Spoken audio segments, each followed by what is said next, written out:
हावड़ा के जगाजा थाना अंतर्गत अरविंद रोड इलाके में एक युवक लहूलुहान अवस्था में पाया गया। स्थानीय लोगों ने कि युवक को लहूलुहान हालत में सड़क पर पड़ा देखा और पुलिस को खबर दी। लोगों ने बताया कि युवक को गोली मारी गई है। सूचना मिलने पर जगाजा थाने के पुलिस ने आकर युवक बचाए और हावड़ा अस्पताल ले गए।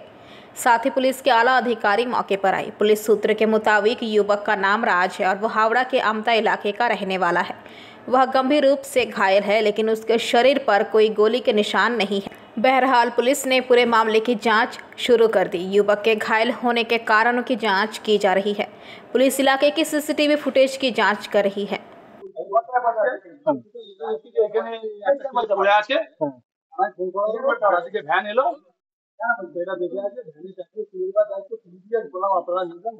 और কি গুলি লেগেছে? তাহলে কি কি দেখেন? রক্ত রক্ত কখন আছে এটা? আমার বলতে পারবো না কখন হয়েছে। আমি এই একটু আগে খবর দিয়েছি, সেই আমরা এলাম। আপনার নাম? আমার নাম শঙ্কর। দাদা কি হয়েছে? আপনি কি দেখলেন? অ্যাকচুয়ালি কি দেখলাম না, এখানে আমাদের একটা ক্লাব আছে, তো আমরা ওখানে রাতে একটু আড্ডা মারি। তো এসে ঘটনা পাশাপাশি বললো যে এখানে কোনো একটা ঘটনা ঘটেছে, যে ওখানে একটু দেখ আমি উনপঞ্চাশে সব সেটা আত্মীয় করছে।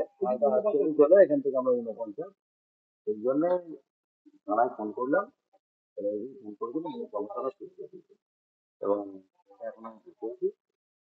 Bureau report, PVTV news.